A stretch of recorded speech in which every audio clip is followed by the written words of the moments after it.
Hi everyone, welcome to my channel. Today's topic is intermediate bulk containers in pharma. What is intermediate bulk containers?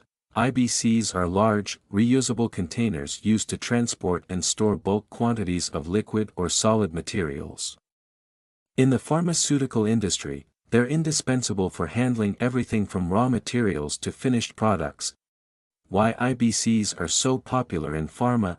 Cost-effective.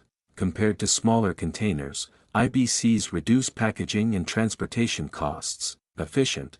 They handle large volumes, streamlining operations. Safe. IBCs are designed to withstand harsh conditions and prevent contamination. Sustainable. They're reusable, reducing environmental impact. Types of IBCs: plastic IBCs, lightweight, durable, and suitable for most chemicals. Metal IBCs, ideal for corrosive or hazardous materials. Flexible IBCs, versatile and collapsible for easy storage. IBCs in pharmaceutical manufacturing, raw material storage, storing large quantities of active pharmaceutical ingredients, APIs, and excipients. Bulk production, transporting intermediate products between manufacturing stages.